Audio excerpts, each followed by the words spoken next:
বুনাইয়া লা তুশরিক বিল্লাহ ইন্নাশ শিরকা লাযুলমুন আযীম।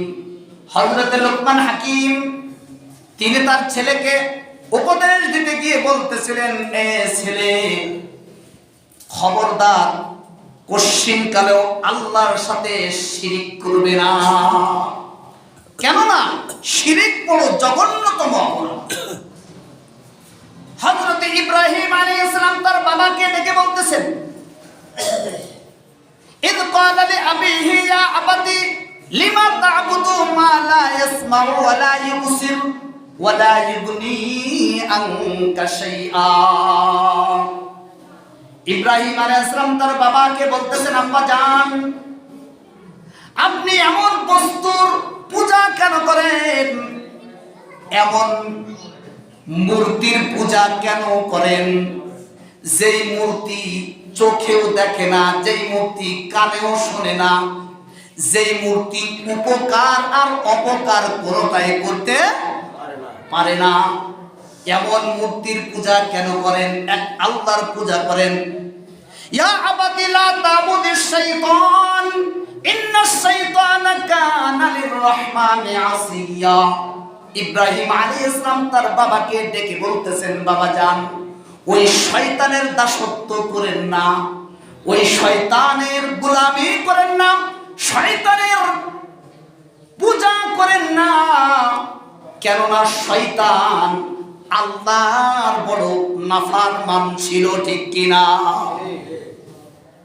ইব্রাহিম আলাইহিস সালাম তার বাবাকে এভাবে শিরক থেকে নিষেধ করতেছেন, এভাবে শিরক থেকে তার বাবাকে ফিরানোর চেষ্টা করতেছেন।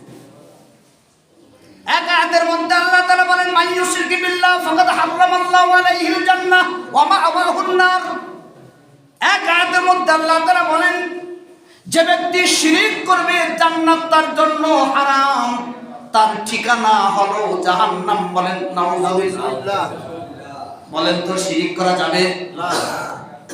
এক আয়াতের মধ্যে আল্লাহ তাআলা বলতেছেন, লাইন আশরাকতা লা ইয়াহবাতান্না আমালুক ওয়া লা তাকুনান্না মিনাল খাসিরিন।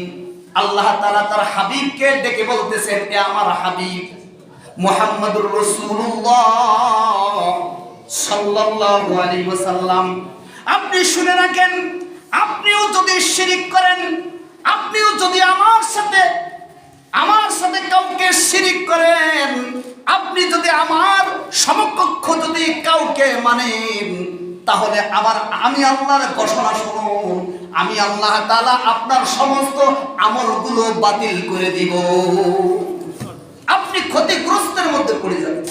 দেখেন, আল্লাহ পাক নিজে তার হাবিবকে, তার দোস্তকে, তার প্যারে সমস্ত নবীদের সরদার আমাদের নবী মুহাম্মদুর রাসূলুল্লাহ সাল্লাল্লাহু আলাইহি ওয়াসাল্লাম, তিনাকে বলতেছেন, আপনি যদি কি করেন, শিরক করেন, আপনার আমল সব বাতিল বলে গণ্য হয়ে যাবে। বলেন তো শিরক করা যাবে না? অন্য আয়াতের মধ্যে আল্লাহ তাআলা বলেন, ইন্নাল্লাহা লা ইয়াগফিরু আন ইউশরাকা বিহি ওয়া ইয়াগফিরু মা দুনা যালিকা লিমান ইয়াশা। আল্লাহ তাআলা বলেন, কিয়ামতের ময়দানে এই বনি আদম, নারী হোক অথবা পুরুষ হোক, তারা যদি কিয়ামতের ময়দানে যত গুনাহ নিয়ে আসুক না কেন, গুনার পাহাড় নিয়ে আসুক না কেন,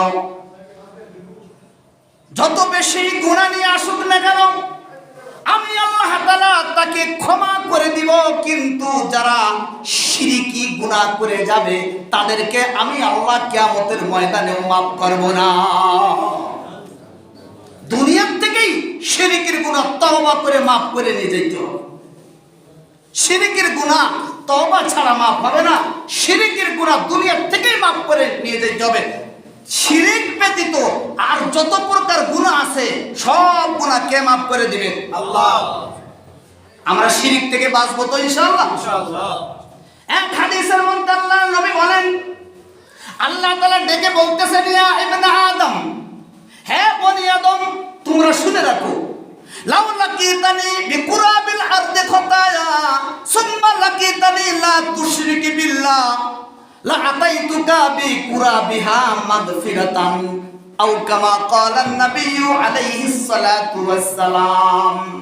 আল্লাহ নবী বলেন, আল্লাহ ডেকে বলতেছেন, হে আদম সন্তানেরা তোমরা শুনে রাখো, হে আদম সন্তানেরা তোমরা শুনে রাখো, কিয়ামতের ময়দানে যদি তুমি জমিন থেকে নিয়ে আসমান পর্যন্ত গুনাহ নিয়ে যদি হাসরের ময়দানে আমার কাছে যদি উপস্থিত হও, সুম্মা লাকিতানি লা তুশরিক বিল্লাহ, কিন্তু এই গুনার মধ্যে কোনো শিরকি গুনাহ নাই। কোন গুনাহ?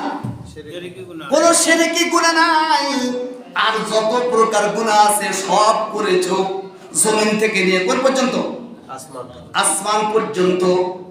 এই গুনার ঢিল নিয়ে আমার কাছে উপস্থিত হয়েছো, এই গুনার বোঝা নিয়ে আমার কাছে আসছো। তুমি শুনে রাখো, লা আতাইতুকা বিকুরাবিহা মাগফিরাতান, আমি আল্লাহ রাব্বুল আলামিন হাসরের মাঠেও জমিন থেকে নিয়ে আসমান পর্যন্ত আমি ক্ষমা নিয়ে তোমার কাছে উপস্থিত হয়ে যাব। সুবহানাল্লাহ। কি বলতেছেন? আল্লাহ। তাহলে বোঝা গেল শিরকির গুনাহ ছাড়া সমস্ত গুনাহ, যতই গুনাহ হোক কে মাফ করবে? আল্লাহ। বলেন তো শিরকি গুনাহ করা যাবে? এটা বড় জঘন্যতম অপরাধ। এই জন্য আমরা শিরক থেকে বাঁচবো। আল্লাহর সমকক্ষ কাউকে মানা যাবে না, কোন পীর সাহেবকে মানা যাবে না, কোন গাছ মানা যাবে না, সূর্য